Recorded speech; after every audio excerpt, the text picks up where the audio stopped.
Bonjour à tous et bienvenue sur Le Tilt, le podcast qui explore les nouvelles formes de travail et partage des idées et des outils à celles et ceux qui veulent réinventer leur vie professionnelle. Je suis Léa Audrin, coach et formatrice en transition de carrière et mon but est de vous aider à déclencher votre tilt et naviguer entre les différentes phases de votre vie pro pour vous y épanouir pleinement. Un tilt, c'est une prise de conscience, un déclic grâce auquel un nouveau monde des possibles professionnels s'ouvre. Je vous partage des épisodes solo ou des interviews, au sein desquels je décortique des sujets autour de 3 thématiques clés. La transition professionnelle, la carrière et le futur du travail. Vous pouvez également me suivre sur Instagram, @le.tilt, sur LinkedIn et bien sûr rejoindre ma newsletter pour accéder à davantage de contenu concret, pour impulser du changement dans votre vie pro et découvrir mes offres d'accompagnement. Pour ce faire, cliquez sur le lien en description de l'épisode. Je vous laisse avec ma conversation du jour. Bonne écoute!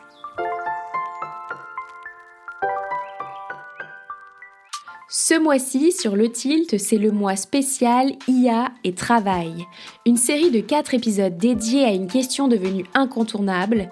Qu'est-ce que l'intelligence artificielle change vraiment au travail ? Au-delà des outils, c'est notre manière de produire, d'apprendre, de décider, de gouverner et peut-être même de vivre qui se transforme. On y explore cette bascule sous plusieurs angles. L'objectif ? Sortir des discours simplistes qui soient alarmistes ou naïvement enthousiastes pour comprendre ce qui se joue et aider chacun à trouver sa place dans cette nouvelle donne. Aujourd'hui, pour ce 3e épisode, on quitte la théorie pour se rendre sur le terrain. Explorons ensemble ce qu'implique l'intégration de l'intelligence artificielle dans l'entreprise. Pour en parler, je retrouve Sandrine Sareva, directrice des systèmes d'information chez Manpower Group Talent Solutions. Je l'avais reçue à mon micro en octobre 2025 et en 6 mois, on sent vraiment que l'ambiance a changé. Comme elle le dit clairement, on n'est plus sur une opportunité, on est vraiment sur une nécessité. Et dans les entreprises, on n'est plus vraiment dans une phase de test, on est dans un temps de déploiement pour mieux performer. Alors on est parti de cet état de fait et j'ai posé 3 questions centrales à Sandrine. Qu'est-ce qui déclenche réellement l'intégration de l'IA dans une organisation aujourd'hui ? Quels sont les risques de l'intégration de l'IA à moyen terme ? Dépendance aux géants technologiques, explosion des coûts, perte de maîtrise des données. Et surtout, comment un comité de direction gouverne-t-il une technologie qui évolue plus vite que l'organisation elle-même ?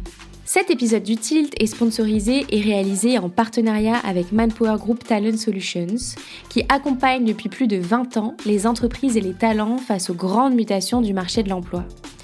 Dans un contexte où l'IA redessine les compétences, les organisations et les modèles de création de valeur, il me semblait cohérent de m'associer à un acteur qui travaille précisément à éclairer ces évolutions avec méthode et données fiables. Merci à eux pour leur soutien dans cette série IA et travail. Je vous souhaite une bonne écoute de ma conversation avec Sandrine Sareva.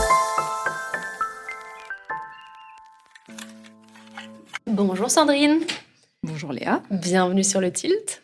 Merci de te retrouver. Je suis effectivement ravie de te revoir à mon micro. On s'est vu il y a un petit peu plus de 6 mois. On avait déjà diffusé un épisode toutes les deux en octobre 2025. Et on s'est dit que ça avait changé tellement vite. Les sujets autour de l'IA, de la gouvernance, de comment ça infusait dans les organisations, qu'en fait, à peine 6 mois après, on a déjà plein de choses nouvelles à se dire. Donc, on est de retour. Et ce qui m'intéresse aujourd'hui de discuter avec toi, Sandrine, c'est vraiment de partir de ce contexte économique-là, très particulier qu'on vit en ce moment. On l'a longuement évoqué avec Reynald de chez Manpower en début d'année. Et on a aussi un peu l'impression qu'au milieu de ce moment économique un peu compliqué, que l'IA apparaît comme un levier de performance, d'optimisation qui va avoir la solution à potentiellement un peu tous les problèmes. Donc déjà, je serais intéressée de mieux comprendre avec toi à quoi on fait référence. Mais ce qui m'intéresse aussi, c'est de comprendre l'intégration dans les organisations qui suit cette réflexion-là. On parle d'automatisation des tâches, on parle de management hybride et d'humains et d'agents, mots qu'on avait à peine évoqués ensemble en octobre. Donc ma question pour toi aujourd'hui, Sandrine, qu'on va aller voir en profondeur, c'est comment est-ce qu'on gouverne une technologie qui évolue plus vite que nos organisations qui les accueillent? Gros sujet, mais avant de rentrer dans le vif du sujet, j'ai une question un petit peu plus personnelle à te poser. C'est quoi ton rapport au travail à toi? Alors, en effet, c'est une période charnière en ce moment. Il y a beaucoup de choses à dire en ce moment, donc on va avoir l'occasion d'échanger. Alors, mon rapport au travail, je dirais qu'il est profondément lié à deux choses principales, l'impact et le collectif. Je suis quelqu'un qui a besoin de voir les choses se transformer concrètement. Je ne conçois pas la tech pour la tech. Mon moteur, c'est toujours été de comprendre comment l'innovation peut redonner du pouvoir d'agir aux équipes. Comment elle peut simplifier leur quotidien, leur libérer du temps pour justement le placer là où ça compte, là où ça apporte de la valeur. Et puis j'aime relever les challenges. Je crois que c'est précisément pour ça que l'IA d'ailleurs me passionne autant aujourd'hui. Elle nous oblige à sortir de notre zone de confort, de se reposer les vraies questions, des questions qui ne sont pas techniques mais profondément organisationnelles, culturelles, de gouvernance et de responsabilité. Chez Talent Solutions, moi, mon rôle, c'est justement de faire le pont entre les enjeux stratégiques et la réalité terrain. Le travail pour moi, c'est un espace d'apprentissage au quotidien. Et avec l'accélération de l'IA ces derniers mois, l'enjeu n'est plus juste de la découvrir, mais de structurer pour qu'elle serve nos métiers et qu'elle ait du sens et qu'elle soit éthique aussi. Et alors, pour celles et ceux qui te découvrent aujourd'hui, est-ce que tu peux nous rappeler quelle est ta fonction chez Talent Solutions?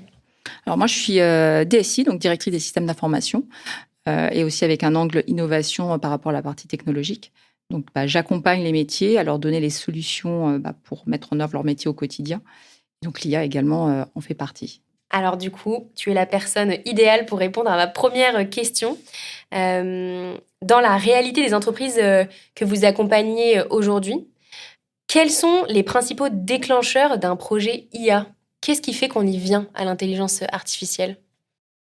Alors, ce qui est déjà, je trouve que c'est important de repositionner le contexte. Ce qui est frappant aujourd'hui, c'est le changement d'ambiance. On s'était vu il y a quelques mois, ou il y a même un an, on était vraiment dans une phase, on teste, on voit ce que ça donne. Aujourd'hui, clairement, on déploie pour délivrer. On n'est plus sur une opportunité, on est vraiment sur une nécessité.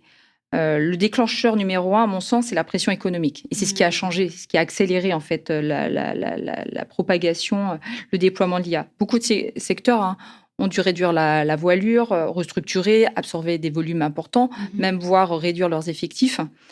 Et dans ce contexte, l'IA devient finalement un moyen de continuer à tenir la promesse client. Et contrairement à ce qu'on entend souvent, ce n'est pas on remplace les gens, on remplace des gens par l'IA, mais plutôt on doit faire plus, mieux, plus vite. Comment on fait? Donc on le voit très bien, l'IA n'est pas un enjeu technologique, c'est un enjeu de leadership, d'organisation. Les entreprises, ça y est, elles ont déployé, elles continuent d'accélérer le déploiement des outils. Et elles sont en place. Par contre, les méthodes, la formation, l'accompagnement nécessaire, il n'est pas forcément là. Et ça crée un peu de tension. Et je pense que tant que ce fossé persistera, l'IA produira plus de tension, de résistance que finalement de performance. Donc, ouais, donc là, le premier point d'entrée, il est vraiment économique. Toi, tu l'observes sur le terrain. Ça a forcé. On n'est plus dans l'observation. C'est pas mal, ça peut faire des choses, on va tester, on va essayer. Là, vraiment, c'est une réalité. Et est-ce que tu vois d'autres points d'entrée par l'IA? Donc, en effet, par rapport à la partie contexte économique, on va chercher la performance opérationnelle et du coup, le gain économique, l'optimisation des coûts. Ça, c'est le point d'entrée, c'est certain. On cherche à faire autant, voire plus, avec moins de ressources, c'est la réalité. Mais une fois que ce premier objectif de rationalisation il est passé, on voit d'autres axes forts qui poussent aussi au déploiement de l'IA. Le premier, pour moi, c'est la compétitivité. Tout le monde voit bien que les concurrents avancent vite. L'IA devient un standard. C'est plus une option. Et ne pas y aller, c'est potentiellement risquer le décrochage, d'être en retrait, de perdre du terrain, de plus être aussi qualitatif que les autres. Donc, c'est inévitable si on veut survivre sur le marché. Le deuxième objectif qui émerge et qui est plus intéressant, c'est la stratégie. L'IA permet aujourd'hui d'imaginer de nouveaux modèles, de nouveaux services qu'on n'aurait même pas imaginés il y a 1 an, il y a 2 ans même. Chez Talent Solutions, par exemple, l'IA nous permet de passer d'un recrutement à l'instant T, plus à une modélisation prédictive des compétences. Donc, ça amène de la valeur. Donc, on change donc ça amène d'autres offres qu'on peut offrir au quotidien. C'est pour ça que je dis souvent que l'IA n'est plus un sujet technique ou d'innovation dans un coin, c'est devenu un sujet de direction générale. Quand on parle d'IA aujourd'hui, on parle du modèle d'affaires de l'entreprise de demain, finalement. Ça veut dire quoi, le modèle d'affaires de demain ? Comment repenser ce qu'on va délivrer ? Est-ce qu'on va pouvoir proposer une autre valeur, la compléter, l'améliorer, potentiellement offrir de nouveaux services qu'on n'avait pas imaginés. Ah oui, donc ça sert aussi, c'est presque aussi un levier d'innovation quelque part. Business. Ouais, business. Oui, donc là, on n'est plus du tout dans les prémices de l'IA où tout le monde s'en saisissait en se disant « Oh là là, on peut être très créatif, on peut automatiser certaines tâches, etc. » On est vraiment passé à un plus haut niveau de stratégie de l'entreprise, en fait. En tout cas, moi, c'est ma conviction. Et on le voit en effet qu'aujourd'hui, ça devient un vrai levier pour les entreprises. Ouais. Et du coup, comment est-ce que tu analyses les effets à moyen et à long terme de ces choix technologiques sur l'autonomie de l'entreprise ? Alors ça, c'est le grand défi du moment. On a tous foncé pour intégrer l'IA. C'est génial, ça apporte de la valeur, ça fait des trucs sympas, potentiellement c'est pas cher. Mais aujourd'hui, on commence un peu à voir l'envers du décor. Le premier risque, c'est la dépendance. Aujourd'hui, les moteurs d'IA les plus puissants appartiennent à une poignée de géants américains. Donc ça, faut l'avoir bien en tête. On peut les citer ? Oui, on a Google, on a Microsoft, on a Amazon, c'est les gros. C'est les GAFAM, en fait, finalement. Oui. Ils sont toujours là, en première ligne. Ils sont en première ligne et ils continuent à déployer. Donc, si demain, on construit, par exemple, tout son processus de recrutement ou d'évaluation sur leurs outils et que finalement, tu perds un peu la maîtrise, tu mets un peu tu donnes le contrôle à des outils qui sont détenus par d'autres personnes. Et si demain, ils changent leurs règles, voire leurs tarifs, on subit. Et ça m'amène au deuxième point, la partie coût. Au début, l'IA semble assez magique, un peu cher, mais quand on fait une mise à l'échelle, on la déploie à l'ensemble des collaborateurs, rapidement, les coûts peuvent exploser. Donc ça, c'est aussi un point de vigilance. Et d'ailleurs, certaines entreprises qui ont mis en place de très fortes automatisations pour un gain de coût, finalement, quand ça a été réellement déployé, ça a explosé les coûts, mais d'un point de vue IT. Mais du coup, est-ce que, par exemple, tu aurais des use cases, alors soit chez les clients que vous avez accompagnés, soit des use cases qui sont de notoriété publique, où justement, il y a eu cette explosion des coûts, mais est-ce que c'est une explosion des coûts qui a un ROI qui est bénéfique pour l'entreprise, ou alors, justement, l'explosion de ces coûts n'est plus rentable versus quand on avait une force de travail humaine, en fait ?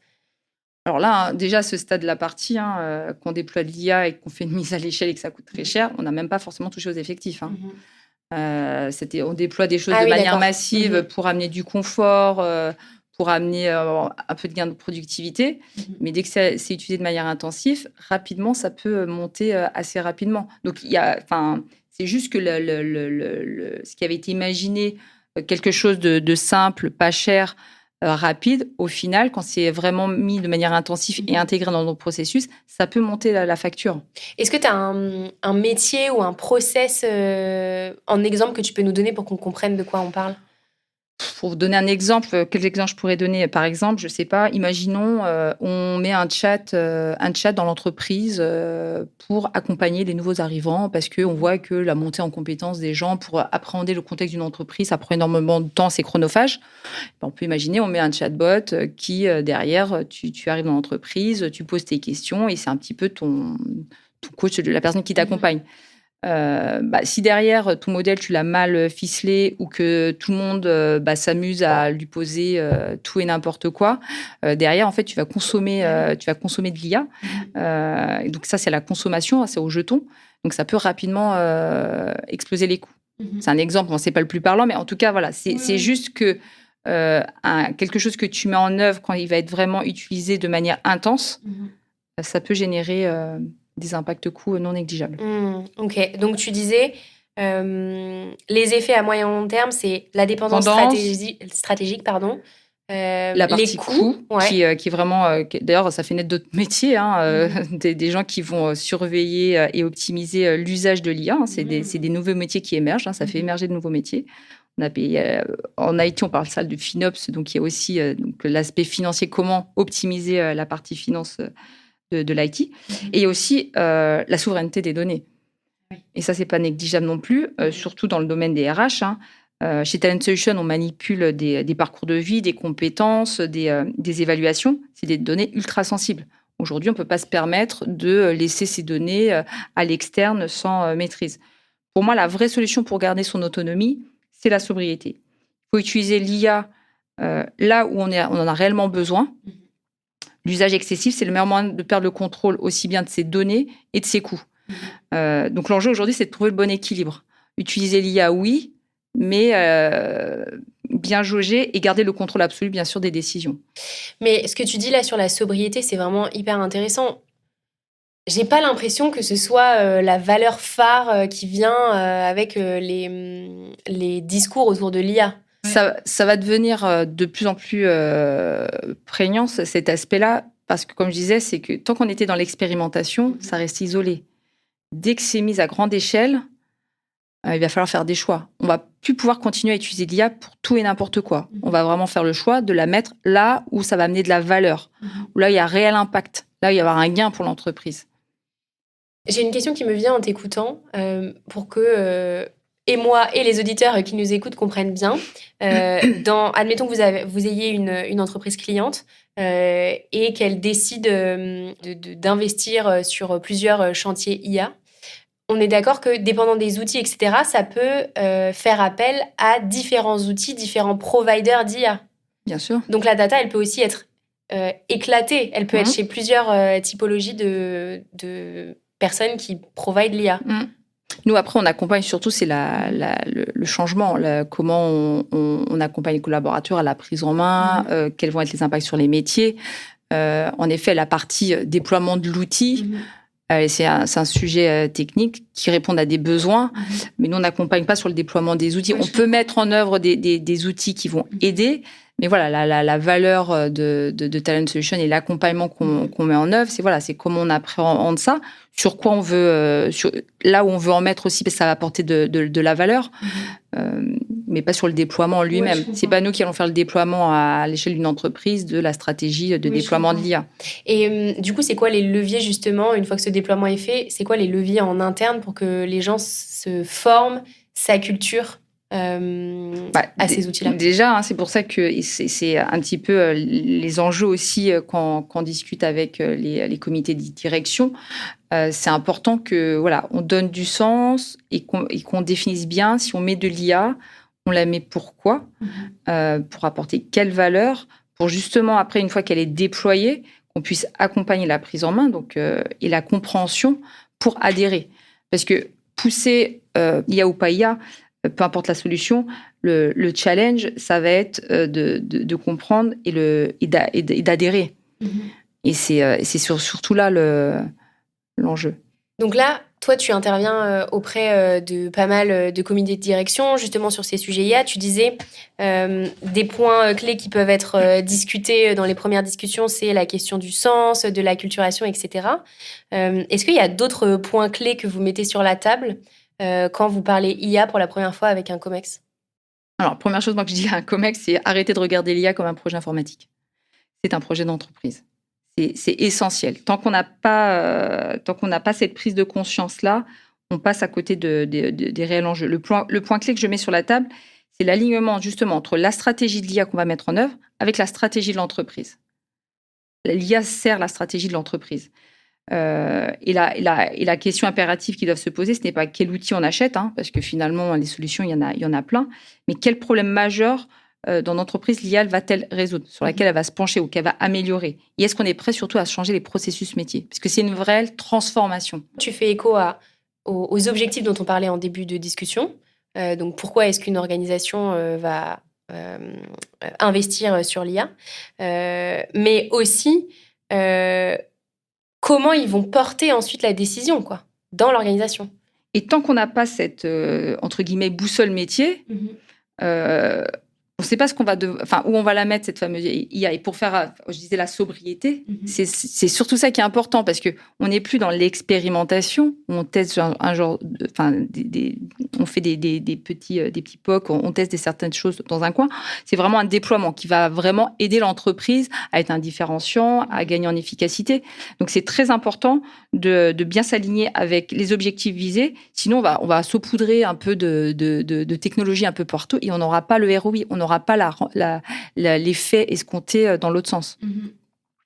Et la deuxième question vitale pour moi, et ça c'est plus sur la partie équipe, c'est l'acceptabilité sociale. Comment nos équipes vont-elles appréhender la chose? Et ça revient au sens. Et ça, c'est très important. Si le COMEX décide de déployer de l'IA sans expliquer pourquoi, comment ça va derrière changer leurs usages, leur façon de travailler, même le modèle business, on peut aller jusque-là, ça va bloquer. Et chez Talent Solutions, justement, on insiste énormément sur l'accompagnement au changement. Pour moi, il est vital, parce que et c'est comme toute transformation. Avant l'IA, on parlait de data. C'est toujours le changement. Comment on accompagne ça qui fait la réussite. Est-ce que tu peux nous dire, du coup, sur la question sociale là, qui est cruciale, c'est quoi vos premières recommandations ou vos premiers leviers d'action chez Talent Solutions, justement, pour faire en sorte que ça se déploie de la meilleure manière possible? Alors, plusieurs façons. Quand on était au début, là, il y a quelques années, et ça change, on était un peu dans l'expérimentation. Donc, on était très au niveau du terrain, au niveau des collaborateurs. Ils avaient l'opportunité, ils avaient accès à beaucoup d'IA, d'ailleurs, qui était ouverte. D'ailleurs, beaucoup d'entreprises aujourd'hui reviennent en arrière, et justement par rapport à la donnée sensible, pour éviter d'avoir de la fuite de données, limite l'accès à toutes les IA. Donc, ça commence à se réglementer. En tout cas, il y a des limites qui se mettent. Donc, là, aujourd'hui, l'approche, c'est surtout, en effet, de bien revenir sur qu'est-ce qu'on veut faire d'un point de vue stratégique. Et c'est important pour moi que la culturation, du coup, elle passe par l'ensemble des collaborateurs terrain, mais également par le comité de direction. Et c'est bien important de bien être en écho et comprendre où ils veulent aller et de comprendre directement les freins. Aujourd'hui, dans des comités de direction, on parle d'IA, on dit que je disais que c'était une nécessité, il faut y aller par rapport à la concurrence, mais il reste beaucoup de freins. Il y a deux positions, clairement, qu'on voit dans ces comités de direction. Il y a des personnes qui ont vraiment pris conscience et estiment que c'est un enjeu stratégique et du coup qui se mettent en ordre de marche, donnent du sens, lancent des initiatives, accompagnent les collaborateurs, alors que d'autres vont être un peu plus sur la réserve, vont avoir des craintes, vont identifier les risques et vont avoir du mal à avancer. Et justement, l'un des premiers, ce qui est crucial, c'est d'identifier où on veut aller et bien d'identifier les freins pour justement rassurer, accompagner à tous les niveaux. Donc, si on caricature, il y a un peu deux teams. Il y a ceux qui sont déjà dans l'énergie de l'intégrer, et puis il y a ceux qui sont un petit peu plus réservés. Est-ce que tu as des questions un peu clés que tu poses à ces organisations-là et qu'elles doivent impérativement se poser avant de déployer la stratégie et les outils? On s'est beaucoup penché sur le sujet. Est-ce qu'on doit expliquer au niveau des comités de direction comment la machine fonctionne de l'IA? Est-ce qu'on doit leur expliquer comment faire un bon prompt pour pouvoir faire un bon usage? Finalement, l'enjeu, il est pas là. Ça, c'est le travail des experts. Ce qui compte, c'est comprendre l'impact sur son business, sur ses collaborateurs, anticiper l'évolution des compétences, savoir piloter les nouveaux coûts. On parlait des coûts tout à l'heure. Intégrer les risques juridiques, être capable de prendre des décisions stratégiques éclairées, en faisant confiance aussi à ce que l'IA va nous apporter en termes de valeur. Et concrètement, ça veut dire qu'un RH doit comprendre comment l'IA va modifier les compétences d'ici l'année prochaine, 2 ans, 3 ans. Donc, c'est anticipé. Un DAF doit comprendre comment piloter les coûts liés à cette IA, parce que ce n'est pas négligeable. On va l'intégrer très fortement en entreprise, donc ça va bouleverser un peu l'écosystème. Un directeur juridique doit maîtriser les grandes lignes de l'IA Act, parce que derrière, il va falloir contrôler, maîtriser, accompagner ce déploiement. Donc, ça dépasse largement la partie technique. Là, on parle de l'organisation de l'entreprise complète. Oui, c'est transverse. Une fois que les questions elles sont posées, que les réponses sont arrivées sur la table, c'est quoi les ingrédients principaux pour que cette acculturation se passe bien au niveau du comité de direction? Déjà, avoir conscience de cette transformation, c'est la première étape. une fois qu'il y a prise de conscience et mise en action, donc qu'on a défini un peu là où on veut aller. Enfin, aujourd'hui, les comités de direction qui prennent à bras le corps l'IA et qui réussissent, hein, c'est ceux qui vont mettre vraiment les mains dedans. Quand je dis les mains dedans, c'est pas eux qui vont utiliser l'IA. Non, ils vont pas coder, mais ils vont identifier les cas d'usage, c'est quoi les process qu'ils veulent transformer. Et là, ils vont tester. Ils vont mettre en œuvre, ils vont se tromper, ils vont adapter et surtout, ils vont porter un message éclairant aux équipes pour porter la voix. Si les comités de direction ne sont pas exemplaires là-dessus, il n'y a aucune chance, à mon sens, que les collaborateurs puissent appréhender ça pleinement.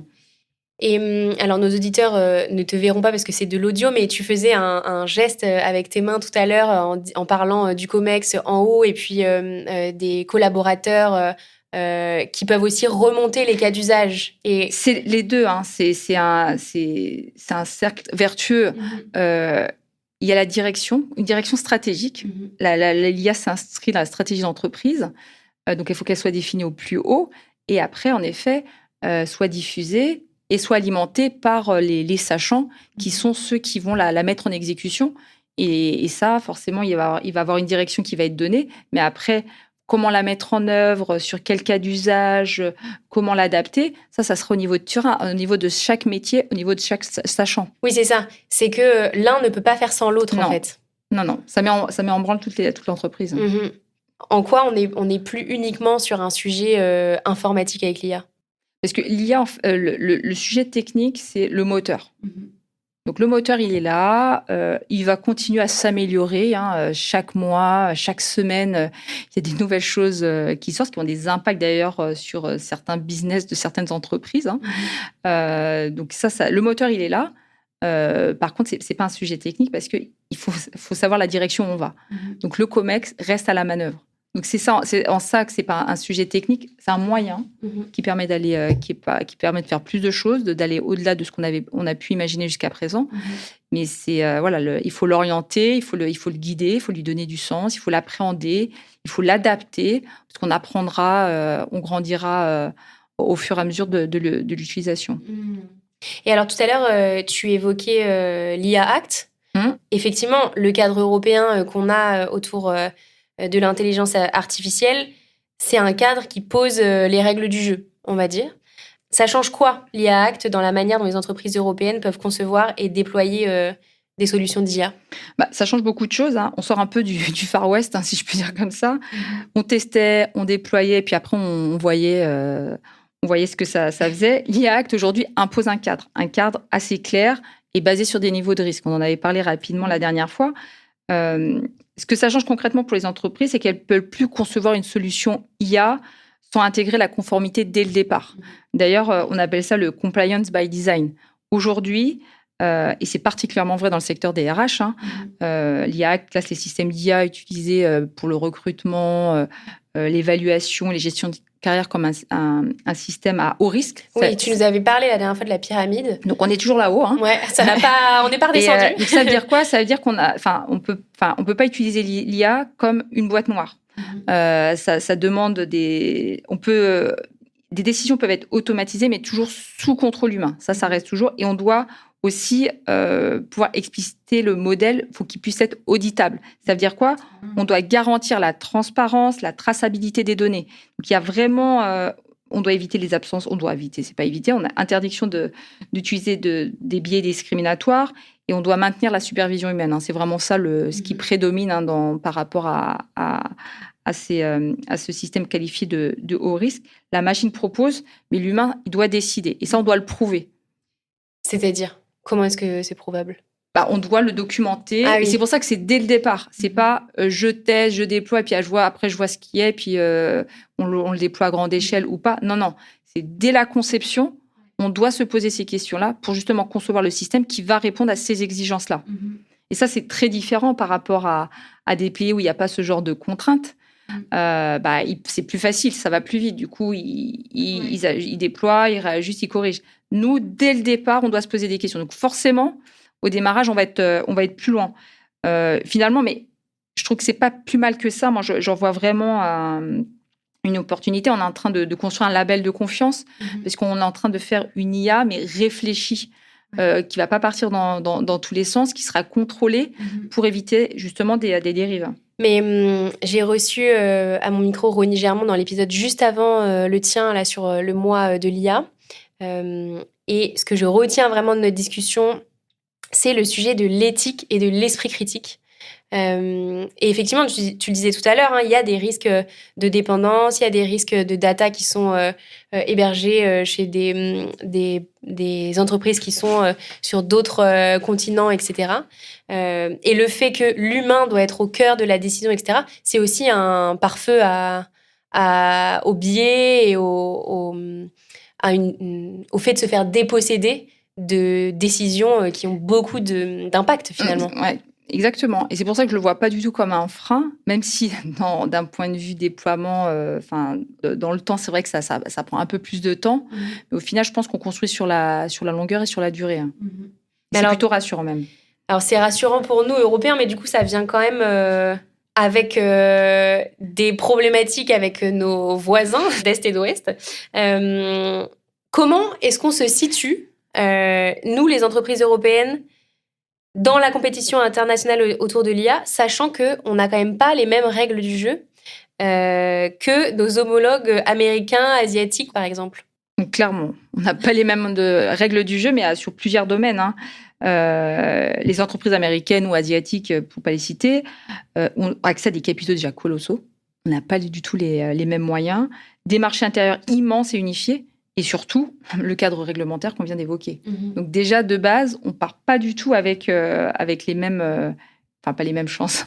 En tout cas, les mêmes contraintes, on va dire. Donc, en effet, ce que je disais, ils peuvent aller très vite, se tromper, réajuster. Que nous, on a choisi une voie, la régulation avec l'IA Act, hein, c'est un choix. Ça nous ralentit forcément un peu au démarrage, hein, c'est indéniable. Hein. On passe plus de temps à s'assurer que nos modèles sont conformes, éthiques, respectueux des données. D'ailleurs, même d'un point de vue organisation, hein, ça crée aussi des nouveaux rôles hein, pour justement accompagner ça. Mais moi, je suis convaincue que ce qui ressemble à un handicap aujourd'hui sera une force demain. On le voit, hein, d'ailleurs, c'était un peu le même cas sur la partie RGPD, sur la protection des données. Hein. L'Europe est quand même un modèle. Et moi, je suis persuadée que tout le monde va finir par demander de la sécurité ou va exiger une IA de confiance. Donc, à un moment, je pense qu'ils se retourneront. Il y aura forcément des fuites de données ou des biais. Enfin, à un moment, il va y avoir de la dérive. Et là, on va se reposer la question. Et je pense que le modèle européen pourra servir de modèle, comme ça a été le cas sur la partie RGPD. Ah oui, c'était quoi je connais pas du tout, moi. Il y a eu des inspirations. Au début, hein, sur la partie données, il n'y avait rien qui était réglementé. Hein, tout était possible. Et l'Europe a été la première à mettre un cadre. Et finalement, les autres pays ont fini par s'y conformer pour réguler l'usage des données. D'accord. Ok. Donc, l'IA Act, pour moi, pour l'instant, ça reste un frein, mais demain, ça nous servira. C'est un cadre c'est important. Alors, j'ai 2 dernières questions pour toi, Sandrine, pour que on comprenne un petit peu mieux comment toi, en tant que DSI, mais aussi en tant qu'individu, tu t'intéresses et tu as un avis sur l'IA. Qu'est-ce qui t'enthousiasme le plus, toi, dans cette intégration de l'IA à grande échelle ? Finalement, paradoxalement même, l'IA nous oblige de nous recentrer sur ce que fait vraiment l'humanité. Finalement, tout ce qui est répétitif, volumique, à faible valeur, on peut l'automatiser, on peut la donner à la main de l'IA. Et donc finalement, ça nous oblige de se repositionner sur ce qui est vraiment notre valeur humaine et pas technique ou automatisation. Donc finalement, ça nous recentre sur les métiers. Je me dis, c'est peut-être utopique, mais ça peut redonner un peu plus de sens aussi au travail, parce que c'est vrai que finalement, sur un métier, il y a plein de tâches où on peut se poser la question du sens, de l'intérêt. Finalement, ça nous recentre bien sur notre valeur. Donc, c'est le côté positif que je vois à ça. Et est-ce que tu as une production réalisée grâce à l'IA qui t'a marqué récemment ? Alors, il y a plein de choses hein, qui peuvent marquer, mais on n'en a pas parlé directement là, tout au long de notre échange. Mais finalement, peut-être au-delà d'une production en tant que telle, c'est plus par rapport à l'avènement des agents IA. qu'on parle d'IA, finalement, il y a les agents aussi qui se mettent en œuvre. Et c'est ça aussi qui a changé depuis plusieurs mois et qui accélère aussi la chose. C'est qu'aujourd'hui, on est passé d'une IA qui répond, on interroge, elle nous apporte des super réponses, à une IA qui agit, qui fait des choses. Et là, c'est un vrai tournant. On n'est plus sur de la demande ponctuelle. Les agents, un agent, il va être capable de prendre un sujet complexe, le morceler et le traiter et enchaîner des actions. Et il va même pouvoir revenir dessus, se corriger, l'améliorer. Sans intervention humaine. Sans intervention humaine. Alors, donc, il va faire des préconisations, mais forcément, comme on l'a dit avec l'IA Act, il y aura toujours une décision humaine. Mais en tout cas, il pourra déjà processer une grosse partie des choses de manière autonome et enchaîner des actions. Pour être un peu plus concret, par exemple, sur la partie recrutement, c'est une activité qui est très volumique. Recevoir des CV, les analyser, les confronter par rapport à des offres potentiellement, c'est quelque chose de très chronophage.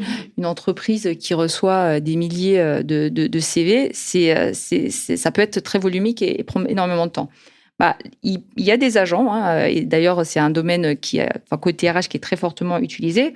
On peut automatiser l'analyse du CV, regarder les signaux faibles, qu'est-ce qui ressort sur le CV, le mettre en regard d'une fiche de poste, préparer un entretien par rapport à un contexte particulier. Donc, il va pré-mâcher, faire une présélection pour le recruteur pour qu'ensuite, il soit vraiment centré sur la relation, sur l'échange avec le candidat. Ça, c'est des agents. Arriver à la partie humanité dont tu parlais. Exactement, c'est ça. Et c'est ça, je trouve, l'espoir quelque part qu'on a. Donc, du coup, on a vraiment changé. On n'est plus sur une IA qu'on consomme ponctuellement. Elle sait enchaîner un certain nombre de choses. C'est comme, je dis souvent, c'est comme si on avait un junior qui arrivait en entreprise, mais avec une très forte capacité de travail et qui va être guidé par son manager, qui va être coaché. Donc là, ça va être le manager de l'agent, parce que l'agent, il n'est pas autonome. Il va être managé par une personne qui sera responsable, qui va le faire évoluer, qui va l'adapter, qui va le faire grandir et le rendre plus pertinent et plus efficace. Ok, donc les agents, l'apparition des agents comme une production intéressante et à suivre, parce qu'au rythme où ça va, j'imagine que dans 6 mois, on se parlera sûrement d'une autre étape. Et je suis persuadée que la transformation des métiers de demain va s'accélérer avec ces fameux agents. Et c'est pour ça d'ailleurs qu'il y a beaucoup de choses qui se passent autour de ça dans les entreprises aujourd'hui. Vous, chez Talent Solutions, c'est quelque chose dont vous parlez beaucoup, des agents ? Forcément. On se pose la question pour justement aller plus loin, pour amener de la qualité, pour libérer, comme je disais, du temps sur l'échange et l'accompagnement, plutôt que déléguer. En fait, c'est de la délégation d'activités à des agents pour aller plus loin et se concentrer sur son vrai métier. Et nos clients sont demandeurs aussi, parce que dans ces transformations, on peut leur mettre aussi à disposition ce genre de choses pour justement optimiser leur organisation. Sandrine, un très grand merci pour cette update 6 mois après. Je mettrai le lien en description à celles et ceux qui veulent écouter notre première discussion. Je vous laisserai la joie de faire le détail de tout ce qui a évolué. Et je te dis à bientôt. Merci beaucoup, Léa. Un très grand merci à Sandrine pour la clarté de ses analyses et la franchise de ses réponses. Nous aurions pu, là encore, prolonger cette discussion encore longtemps, tant les implications sont vastes, économiques, organisationnelles et humaines. J'espère que cet épisode vous aura apporté des repères pour mieux comprendre ce qui se joue concrètement dans les entreprises aujourd'hui. L'IA n'est plus un sujet d'innovation périphérique, c'est un sujet central de gouvernance, de stratégie et de responsabilité. Vous pouvez bien sûr écouter les prochains épisodes du mois spécial IA et Travail pour poursuivre la réflexion. À bientôt!